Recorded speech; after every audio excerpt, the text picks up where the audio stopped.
Kuzampo and hello. My name is Thinley Choden, and I'm your host for this video podcast. I'm a social entrepreneur and a consultant and a passionate youth and climate advocate. I'm also the founding curator for the Global Shapers Thimphu Hub, and I currently am the advisor for the hub. It is my utmost pleasure to be speaking to two young female leaders doing the good work in the space of climate, agriculture, and food systems. Before that, to set the context, we are having this conversation in run-up to Stockholm Plus 50, which is an international meeting to be held in Stockholm, Sweden, in June next month, on the 2nd and the 3rd, to commemorate the 1972 United Nations Conference on Human Environment and celebrate 50 years of global environmental action. It's been a cornerstone of every international conference and treaty on the environment over the last 50 years. The Royal Government of Bhutan, in collaboration with the UNDP Country Office in Bhutan, to currently carry out the national stakeholder consultation to prepare for the Stockholm Plus 50 conference. To complement this process, the Global Shapers Thimphu Hub, in collaboration with Radio Valley 99.9 FM, with support from the UNDP, is organizing a 4-part series on the Stockholm Plus 50 to highlight youth perspective on the conference's theme on a healthy planet for the prosperity of all, our responsibility, our opportunity. In the context of the current national level conversation, this episode, which is episode number 2, will unpack youth perspective on agriculture sector in relation to the changing climate. As I said earlier, I'm delighted that we have two young female doers, I'd like to put the word doers in this, with me here to talk about their lived experiences, their work, their aspiration in the space of food systems, climate change, and resilient agriculture. I'm hoping we get to hear stories from the other side, meaning the youth practitioners, the youth population of our country, in the sense of the work they're doing, as well as in the sense of the aspiration, and I could say one farmer or one food and one story at a time. With that, I have the pleasure of introducing our speakers. We have Yeshey Choden, who is the general manager at Chuniding Food and the owner of Bhutan Chips. She has academic training in environmental management and sustainable business and has been working in the local food industry since 2015. Our second speaker is Ms. Samten Dolkar. She's a reporter with the Bhutan Broadcasting Service. Her academic training is in media studies and has been with the BBS, which is our national television service, as you all know, for more than 5 years. Welcome to both of you, and thank you for your presence and your thoughts. To start off, I would like to, there's a lot of talk of climate change, food systems, resilient agriculture, which can in many ways sound very abstract, esoteric, and very far removed. So to set the context here, I would like to start off with, would love to hear a personal story of your personal stories, of your journey of arrival in this time and space here meaning our topic of discussion on climate change and food and agriculture. So where did you start? How and why do you remain committed to do the work today? Maybe I'll start with Yeshey. Okay, thank you for this opportunity and thank you for having me here. So in terms of how I started growing up, I've always been surrounded by food because my mom's been an avid food lover, full of it, grown up with home cooked meals every day.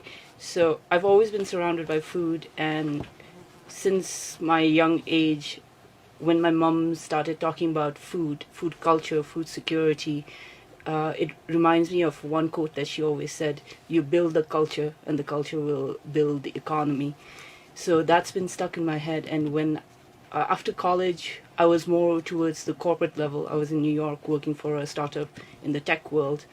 But that quote that my mom said always reminded me and persuaded me to come back and help her grow Chuniding food in order to preserve and promote Bhutanese food culture, innovate Bhutanese food, different Bhutanese food products, and basically build the food industry here.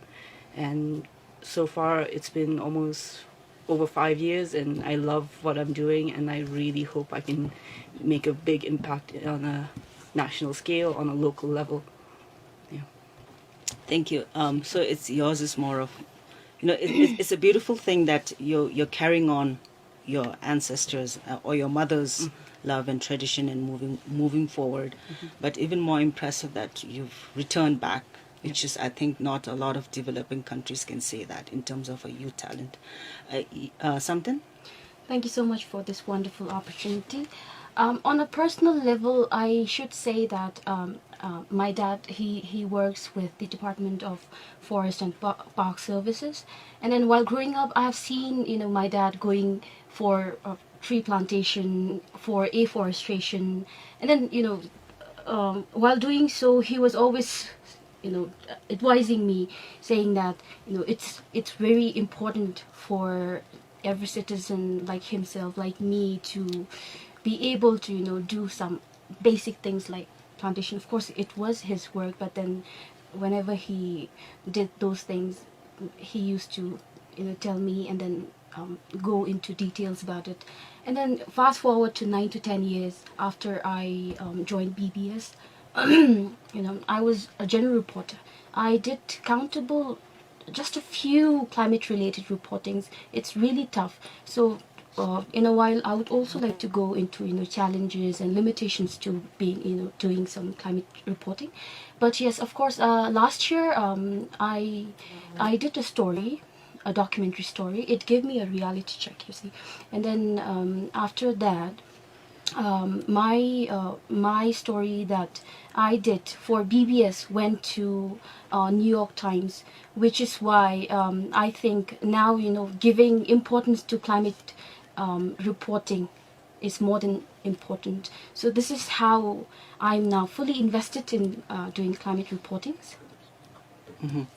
Thank you. That's again, it's lovely to see the continuity of parents to children, and I think that's one of the strong suit of Bhutan as well, because a lot of the times you hear, oh, younger generation alienation, which is not to discredit that. I think that still exists, but the fact that you're able to build that bridge of what I call, or what the world calls, intergenerational allyship, but from a family, from within your home. Just keeping with the personal theme, I'd like to maybe just go back to Yeshey, follow up on Chuniding food and the fact that how your mother's word resonated with you and therefore came back to Bhutan, and working within the space of food entrepreneurship or within the space of food systems and reviving a lot of the traditional food that Chuniding hopes or sells and hopes to do more.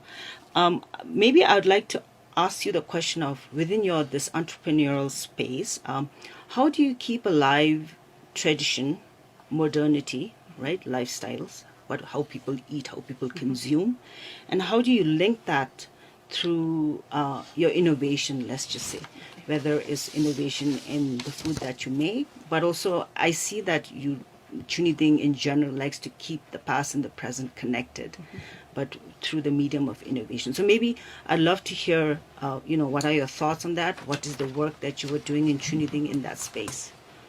So in terms of, to begin with, it's always been very challenging, but there have been a lot of research and development over the years, going starting from my mother, like from her previous profession as a police officer. She's visited various local small communities around Bhutan where she picked up those recipes, and there were a few recipes that were passed down from my great-grandmother to her.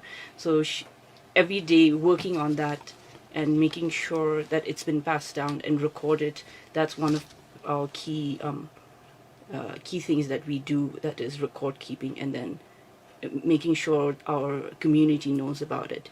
And in terms of the food being available, because when we started, a lot of people didn't know how, because we were so accustomed, for example, rice. We are so accustomed to eating rice every day now. But what public don't know or aren't aware of, the younger generation aren't aware of, is in the olden times, rice was a status meal. Like only people who can afford it could eat it. So a lot of the community relied on barley, buckwheat. So educating on that and making those products accessible in the market, ready to use, and making. And then we also have food programs where we teach how to use it and explain the benefits. So that's how we're engaging with our community and keeping that innovation alive and passing it down. And yeah. So if I can just follow up a little bit on within looking at it from the wider perspective of a value chain, right? One thing is, like you mentioned, having this food, rice or the other grains ready to be consumed by the consumer, let's say on the kitchen table. If you step backwards, what are some of the work that you have had to put in terms of, I'm thinking more of the small holding farmers, because you're obviously sourcing all these resources, ingredients from our small holding farmers that are mostly living outside Thimphu. So maybe if you can share a little bit insight on that. Over the years, I think in terms of all those grain growing, it was very low and limited, but identifying key farmers and giving obviously the financial incentive to regrow crops such as quinoa and buckwheat, and making sure that convincing them that they have a market and will pick it up, starting from a smaller production level, giving them a small quantity to grow, making sure they have the demand, and for us, making sure in our factory that we have the manual labor and the mechanics to work on it and deliver a value-added product that is readily accessible. That's been our key goal. Yeah, and I think to your point of ensuring farmers that they have a market for their product, because I think at the end of the day, agriculture is a means of livelihood, and we need to help make it in order that farmers still cultivate and look after the land.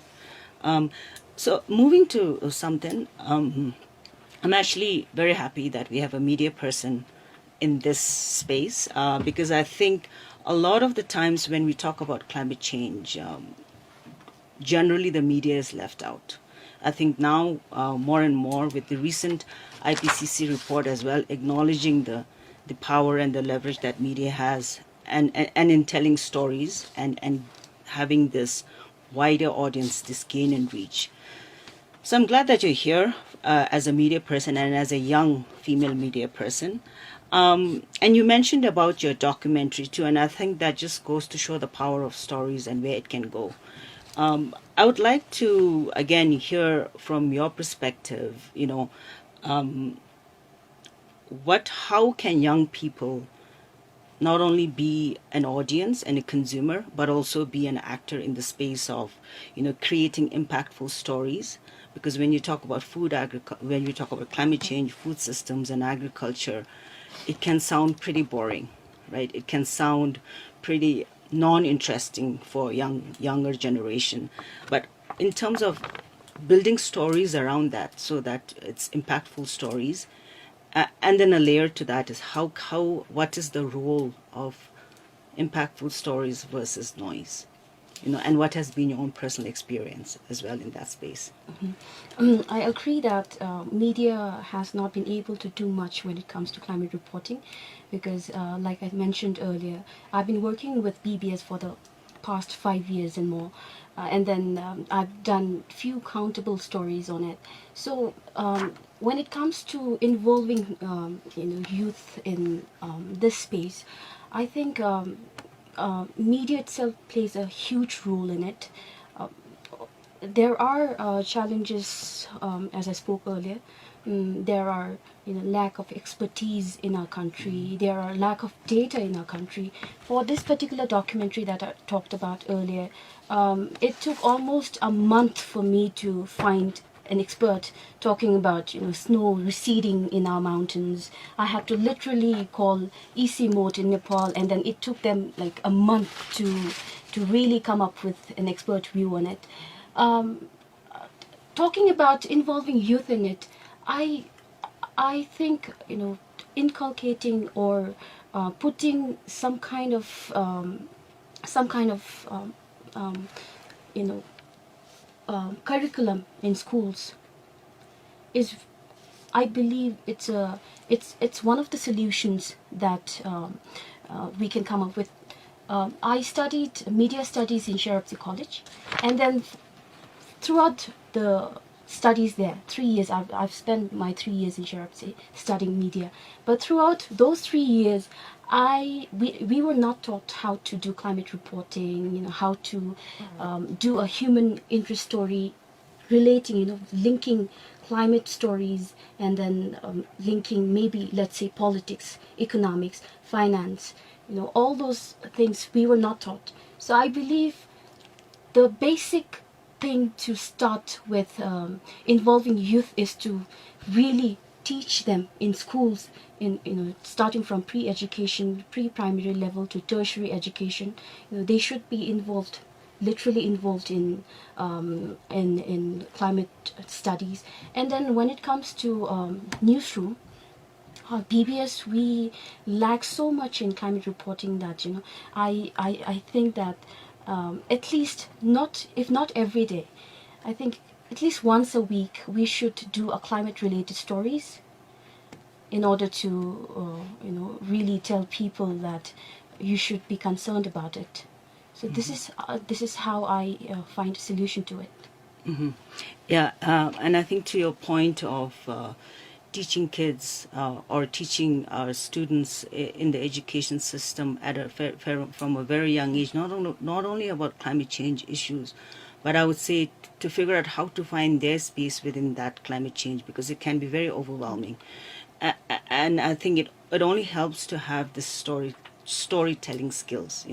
I kind of use the storytelling skills, but I think essentially that's what media is you're telling story. Even when you're telling news, you're telling a story, because you have to contextualize it within the human space or the human stories. So this whole storytelling skill, I think, is also, according to the World Economic Forum and others, is a skill for the future, which machines can't do.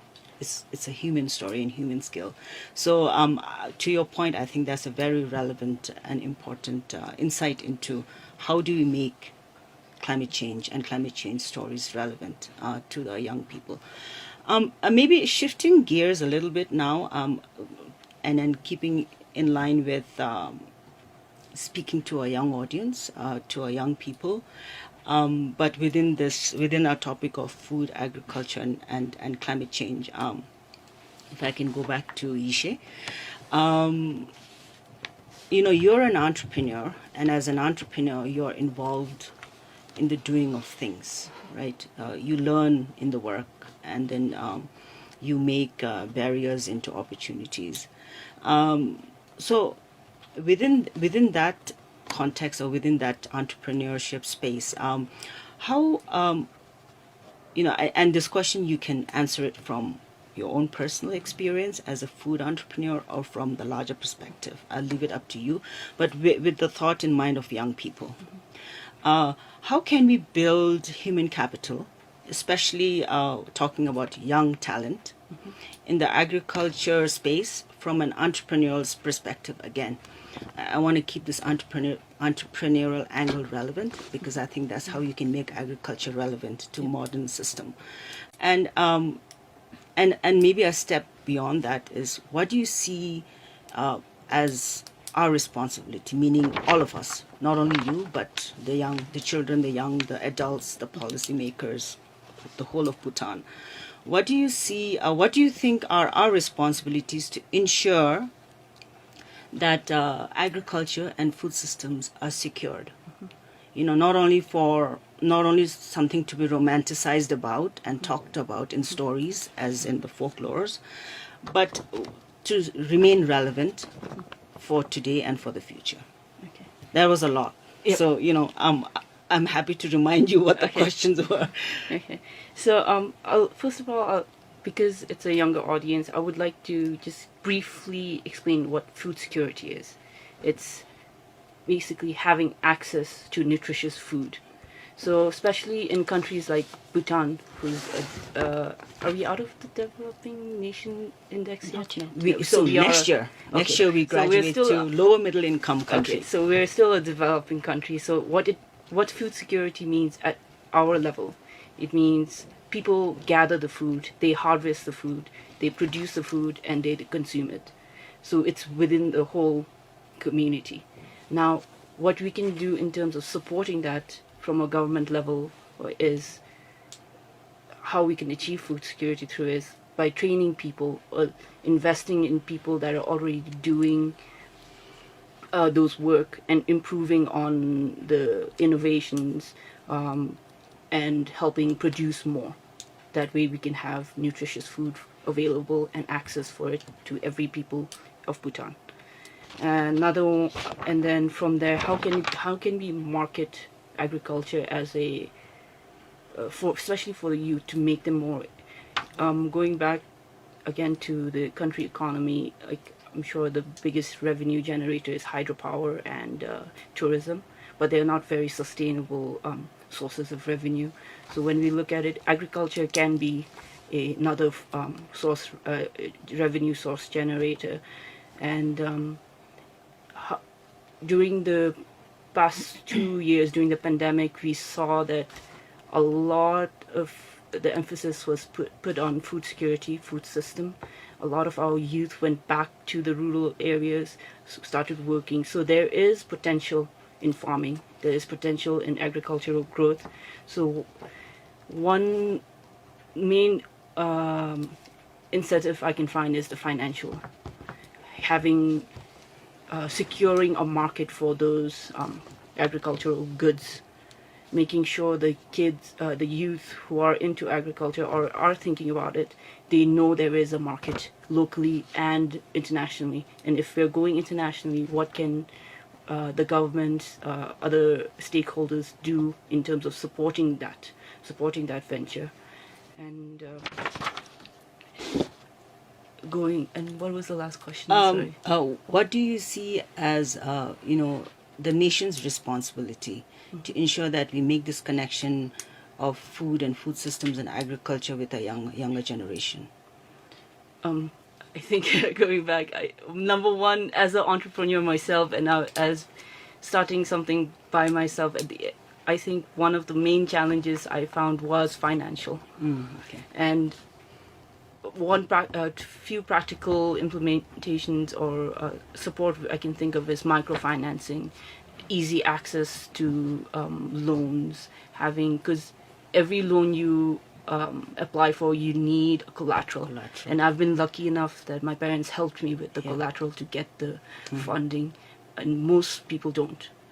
So making it easier to get those, and then also having people with knowledge help you in terms of building your business model, your business projection financials, even if it's for like a pro bono thing. Just have it for maybe big companies who are already established can have a pro bono section that will help young entrepreneurs build that project, build that business model. That can be, because I think when we jump into businesses and start entrepreneurship, we just jump in without a clear vision or a goal, and in the middle we just lose complete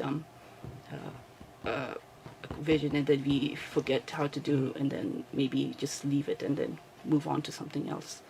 So those two are my main things: finance access, easy access to financing, and support in terms of administrative work.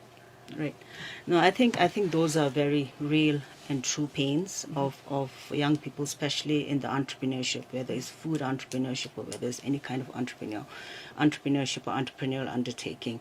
And I think to your point of, I think our government in general has done very well from the production side. Yeah. So working with the farmers, doing the research, R&D, and all of that. But I think what's missing, or what has been kind of been a blind spot is the linkages to the market.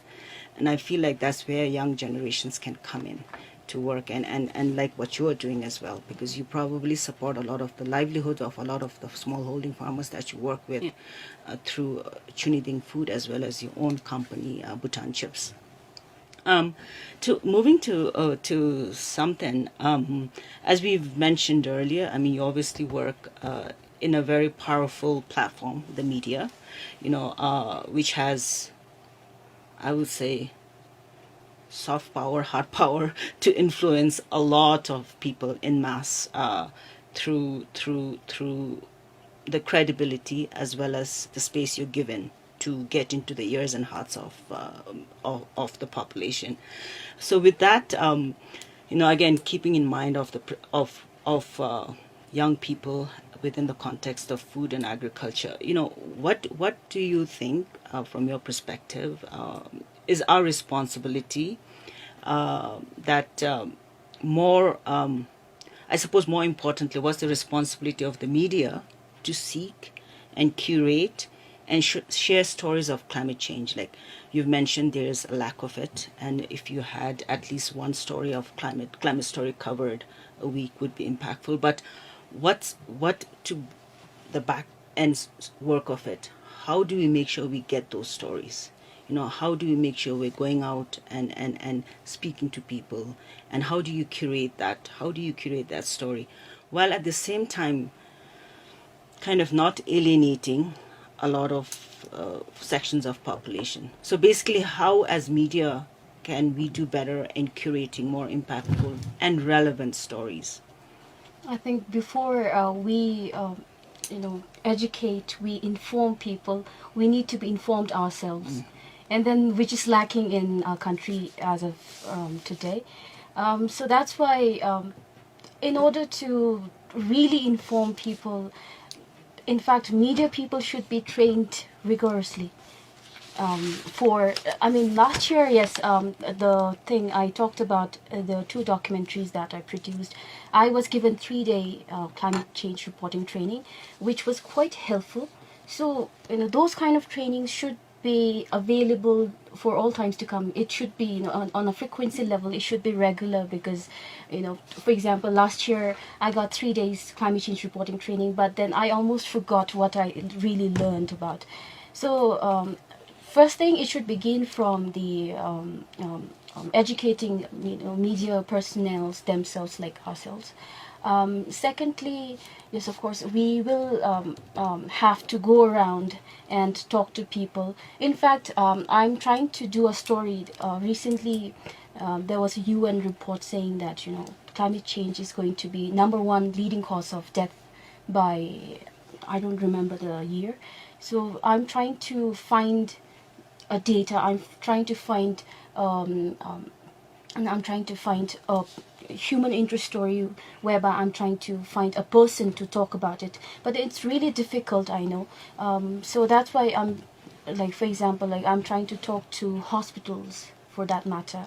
And then I'm trying to talk to some villages across the country. This is how we do. But then going back to the former conversation that I just did, it is more importantly, it is, I think, educating ourselves, media people, because media science, climate science it's really difficult. I said there are challenges like lack of expertise, but then climate, it's very technical, you see. So that's why, in order to be able to inform people, we must know about it ourselves, which we are lacking currently. And so, informing people, I think we should start from ourselves. I think that's a very, very important point. Inform yourself before you inform others or before you share out. And I think that's probably also something that our scientists and researchers and policymakers should do, is to create this link to the media, because they are the ones doing the knowledge or the background or the science of it. And like everything else, news and stories should also be evidence-based. And I think, it takes a whole nation, I suppose, to bring about this change. So moving towards now, and we have already touched quite a bit on this, but I was hoping to touch from, going from the self to the young, and now kind of more at the national or slash the global perspective. But we've already touched pieces of it in your responses so far. But I would maybe just kind of ask you, as young people in Bhutan, but I think more importantly in this very connected global world, where boundaries seem to be non-existent, especially with all the technology and all the platforms that we have. What do you hold in tension? Meaning, what are you concerned about, or dare I say, what are you outraged about? But at the same time, what are you hopeful about? What are you optimistic about? So maybe if I can have you guys share a little bit of that, because I think all of us, we're not black or white. We are shades of whatever color you choose. And there is never a good or a bad answer, or never a yes or a no point. We are all intersectional, right? We have different aspects that influence us. So having said that, as young people in this space, what is the tension that you hold within yourself within this context of the topic that we're talking about, climate change, food, and agriculture?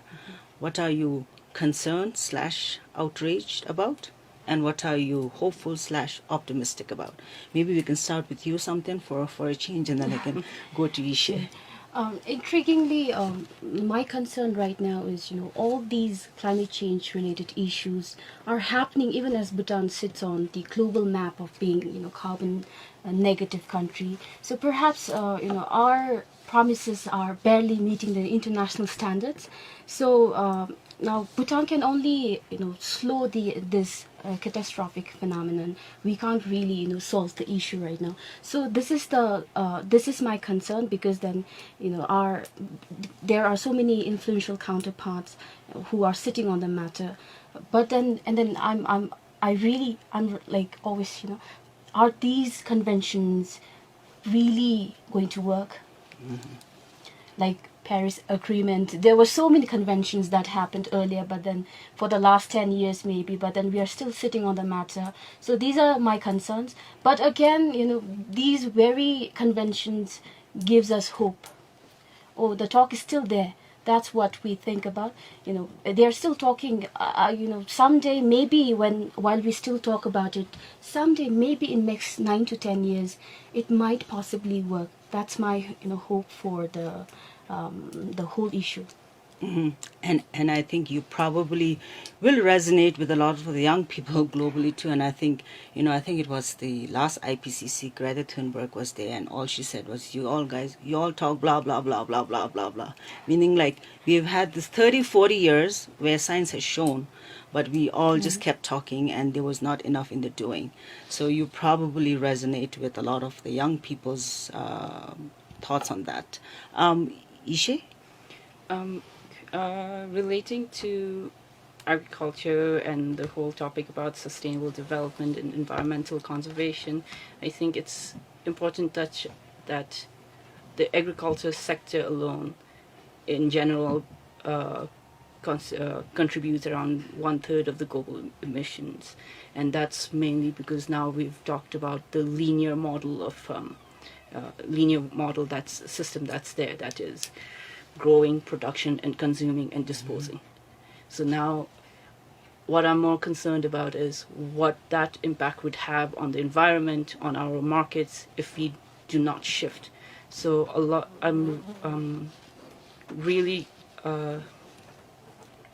hoping that we as consumers, producers, all the stakeholders, we think about a circular economy. And in terms of from my field as an entrepreneur, as a producer, what I'm concerned about is how to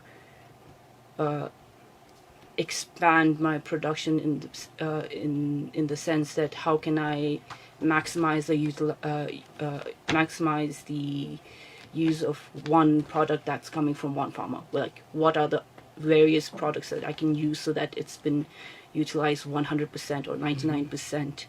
So that's going on in my head, because we have so many raw materials coming in, but I have to do a lot of research and development in that aspect. And but what I'm hopeful is there are a lot of programs that's helping out, especially in the country. There are other research and development departments, post-harvest departments, and I really hope in the future that we can collaborate, not only just the post-harvest people, but the entrepreneurs from the farmers level, and understand what the market wants and deliver accordingly, and not just to say, oh, there's a wheat, let's just make wheat flour for everyone. But not everyone wants it, but we have to look into what various things we can utilize it for.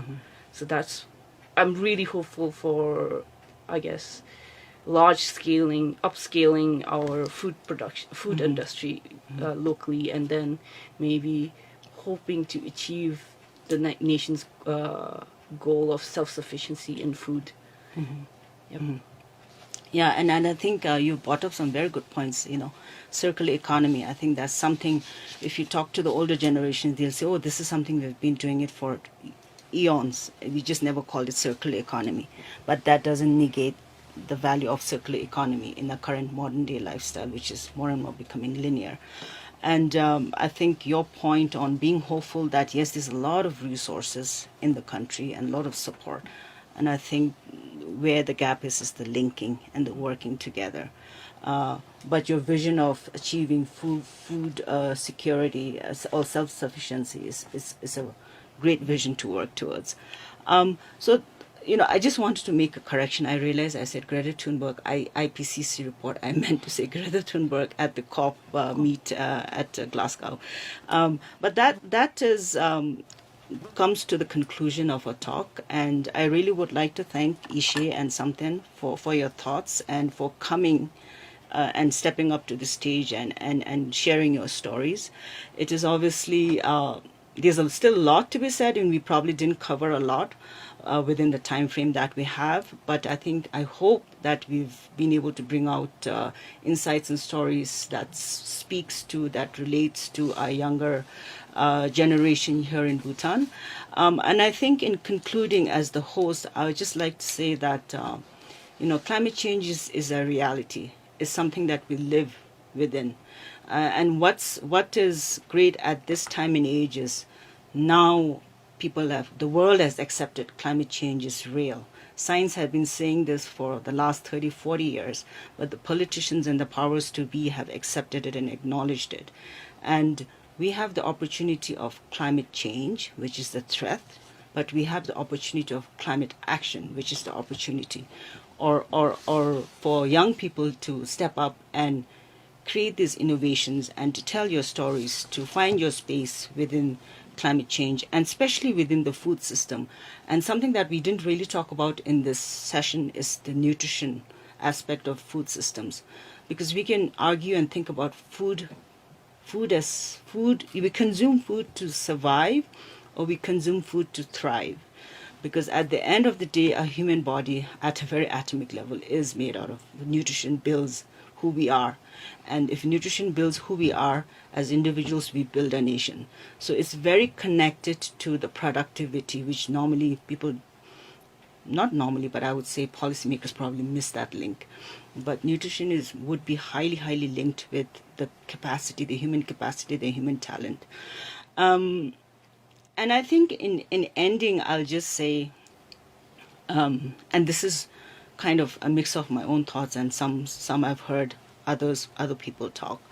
But I'll just say, if our children believe they can change the world, let them believe so. Don't let us adults think that is impossible, because we never know. They just might do the impossible.